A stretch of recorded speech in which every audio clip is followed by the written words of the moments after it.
that was without a doubt the dustiest job of this project so far.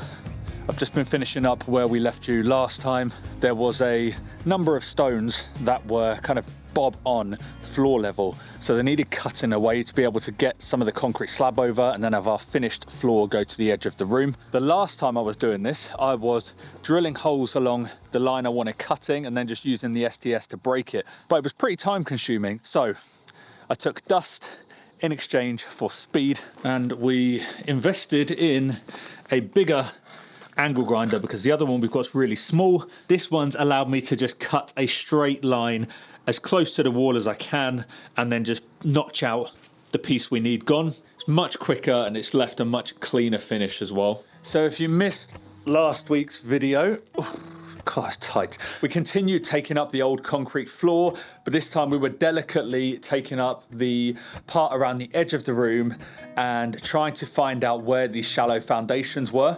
In the process of doing that, we did find that the damp situation, particularly on the back of the tiny house, is a lot worse than we initially thought. So this week I'm going to be putting the wheels in motion to address that. But I'm flying solo today because unfortunately Victoria is incredibly poorly. She's just been bedbound for the last few days with a terrible fever. She's just running so hot and so cold. So it's been a rough few days. She's up and out of bed today, so that's a good sign that she's on the mend. I'm pretty sure she's going to be wanting to get involved in the next few days, so we'll see how that goes.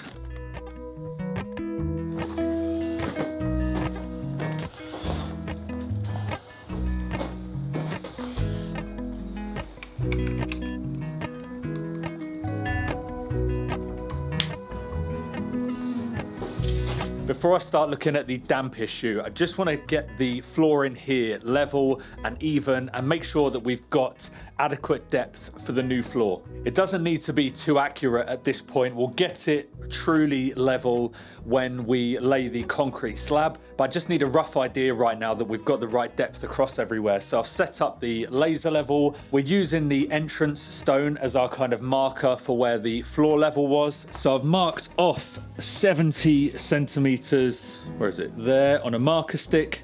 And that then means I can put that down, see where the laser is against my line and know how much more needs to come down in this space. So about an inch there. So I'm just going to lay out a string line kind of perimeter about a foot away from all the walls. That's going to give us kind of a safe space to dig with enough clearance for the foundations and the footers. And then I'm going to start digging in the middle and making sure we get that depth.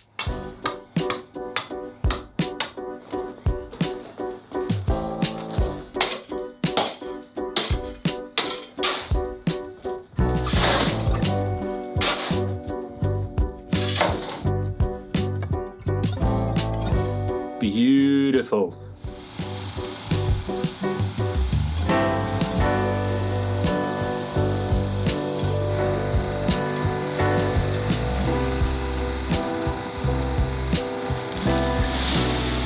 I'm going to keep this stuff separate from the rest of the stone that we've taken out because it's largely going to be soil, so we can put that to use somewhere else.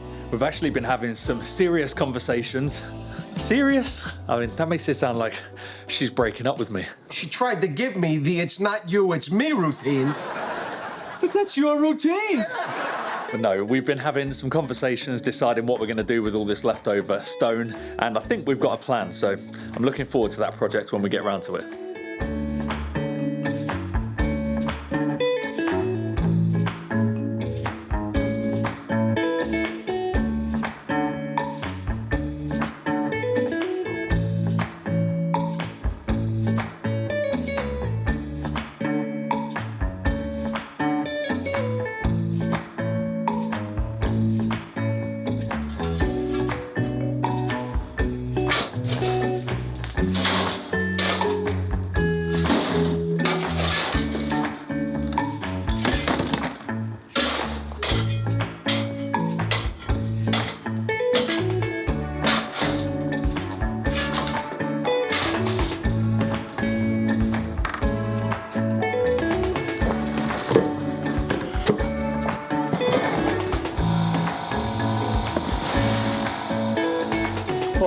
There we go. So we're pretty much there. I've taken out about 1.5 to 2 cubic meters of soil. And we're now pretty much a foot deep across most of the floor. I had to take out a lot from this area with the jackhammer. We obviously hadn't got as deep as we thought we had, and in doing so I came across this huge stone here. That's going to need jackhammering, but I'm not doing that today because the patient has regressed. She's back in bed again, so I need to get on my skimpy little nurse outfit and go and take care of her for this afternoon, walk the dogs, make some dinner, make sure everybody's fed and looked after, and then back on the tiny house in the morning.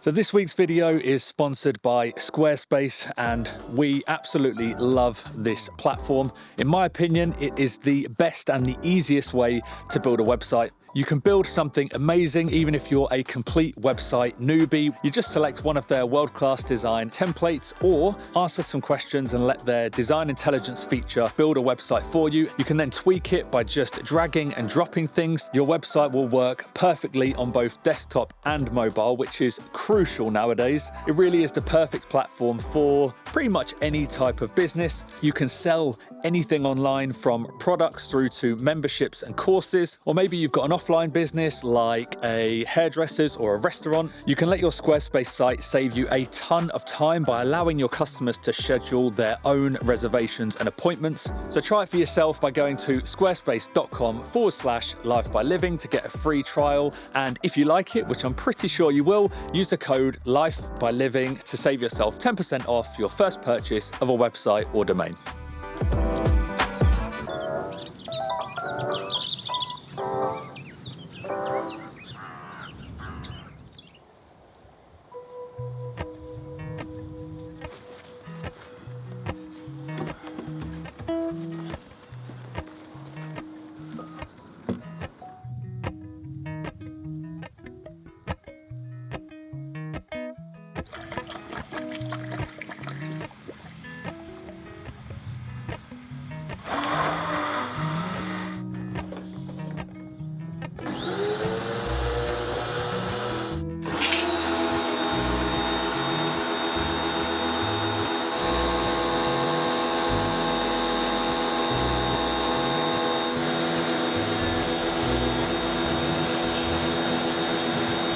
I'm having a bit of a clean up this morning because there was so much dust over all of the walls from where I was cutting all of that stone with the big angle grinder the other day. I also needed to get out all of the dirt and debris from between the stones at the bottom of the wall, the areas that were basically covered by the old floor, because we found a number of voids between them. They've basically just had soil between them, which isn't the greatest. Before we put the new floor down and kind of cover those areas again, I want to get them filled. So probably tomorrow I'll mix up some mortar and stuff them with mortar and stones, get them all filled and strong again.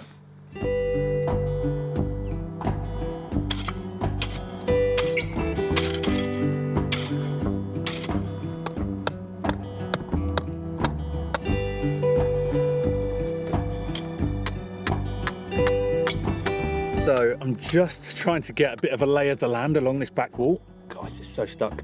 Oh, there we go. And just try and find out if there's any rocks protruding from the wall or if it's just going to be dirt and loose stone. Seems to be pretty clear, which is good. This back wall is where we've had the worst of the damp coming in, and the causes for that are basically the land is sloping towards this back wall. So any water that runs off the land and down there is coming down into this area. Also, the internal floor is lower than the external floor, that way around. So you can imagine all the water is being stored in the soil down here, and you know, it's behind the wall, which is then exposed on the inside, which isn't good. So the plan is to dig a trench along here and basically build out a French drain. So I'm looking at digging down hopefully no more than about 2 feet. Hope it's not anymore anyway, because I'm going to be doing all of this by hand. So yeah, a lot of graft ahead of me for the rest of the day. And look who's back from the dead. I don't know, I've got one foot in the grave at the moment, I think. Yeah, getting cabin fever though. Need to get back on site and make sure you're not doing any rogue manoeuvres out here. You're on a strict work ban though. You're here just for camera lady and banter queen for the day. I can at least do a few light duties and help move some of these little stones though. Okay, pass granted.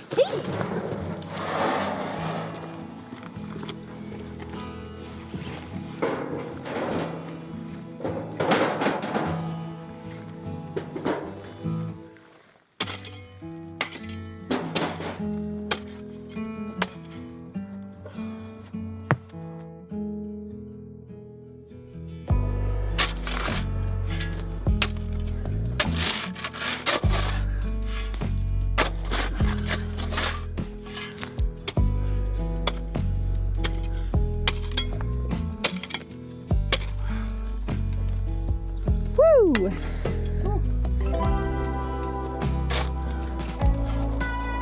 We've always had a big issue with lots of brambles growing out the back of the house, so getting this drain in might be a 2 for 1 and we might actually get shot of them once and for all.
The ground's really uneven here at the back, so I've just run a quick string line, put a spirit level on it, just so I've got a kind of reference point of where level is and how deep I've gone.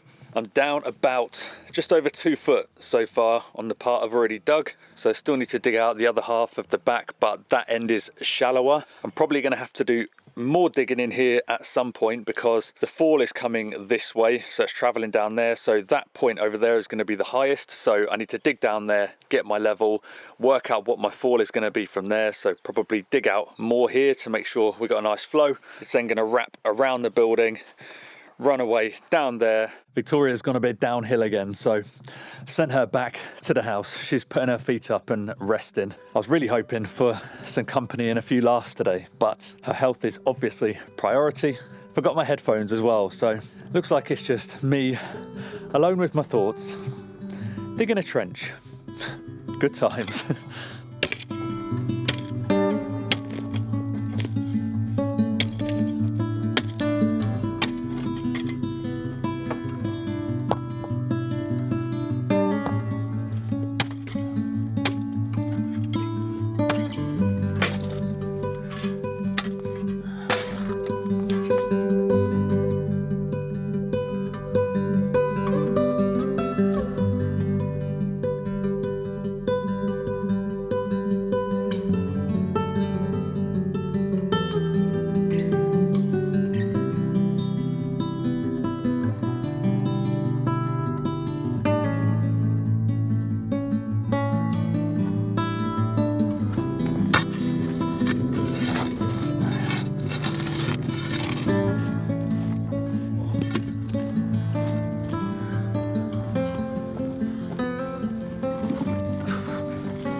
This last little section has just been full of stones, and some of them have been absolute whoppers. It's kind of felt like all we've been doing these last few weeks is battling against rock and stone. It's exhausting, but we're definitely being persistent and winning the war. I spy with my little eye something beginning with V. Ooh, V with a T. V with a shaky hand. Yeah. Wowzer, look what you did. How you feeling? Oh. All right. Thank you. Yeah, solid 3 out of 10 at the moment. Oh. So yeah, not bad. Look at this though. Getting there. You've been busy. Wowza, what a mess.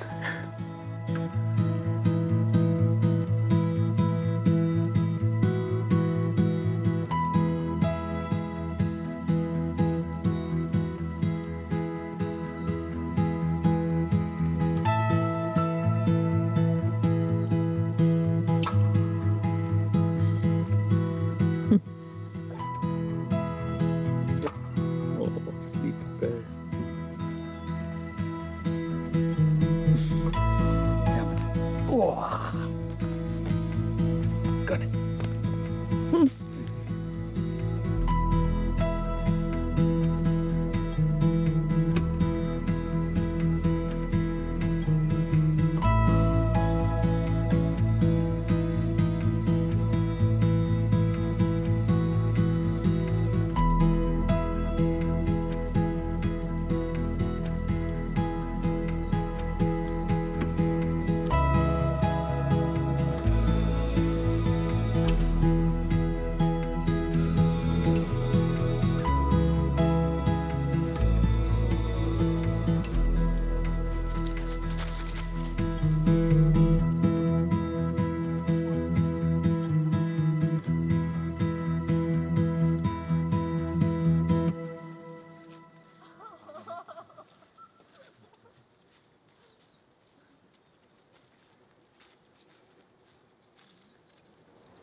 It's a nippy one today. You can really feel the transition from autumn to winter is well underway. It's a bit of a short day for me today. I've only got a few hours this afternoon, so it felt like the perfect opportunity to get some mortar mixed up, head down to the tiny house and get those gaps on the bottom of the wall filled in and pointed up to make the base of those walls stronger.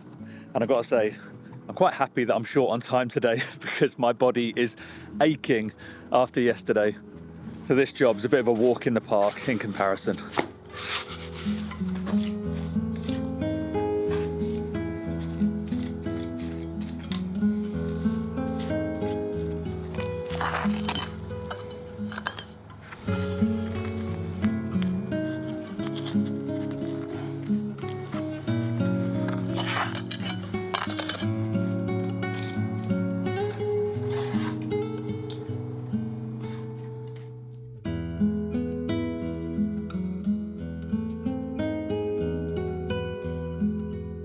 It feels pretty strange doing such a sloppy job on this. Normally, if I've done any pointing, even if it's going to be cleaned up afterwards, you're at least trying to do it a little bit delicately and not make too much of a mess. But the main goal of this job today is just to stuff it in, basically. Just get those holes filled as quickly as possible and as deep as we can. A few of you have asked questions about whether we're going to underpin these foundations, and the answer is no, basically. We did think about it just as kind of a preventative measure for the long term. However, this building has stood here a long time. There is no signs of any type of movement at all in the foundations. All the walls are really straight. There's no bulges, which is normally a kind of telltale sign of some movement. So yeah, we're just going to leave it as is. I think if we were dead set on gaining extra head height, then we would do it, because in order to go down lower, we'd basically have to damage the current foundation. So we'd have to do something to reinforce it. But we did plan everything on this build based off of the original floor height. And the goal when we were taking this floor up was basically just to allow us to get a solid base and insulate it. If we could gain some extra height, that was just going to be an added bonus. But after doing all of this digging and this work, we've just come to the conclusion that we're going to work back to the old floor heights for the new floor. This is one thing about doing, renovations on old buildings. There's got to be a bit of give and take along the way. You can't always have everything you want. You have to work with what you have. And sometimes you have to compromise and be okay with compromise. At least that's what Victoria tells me all the time when I never get my way. Cut that.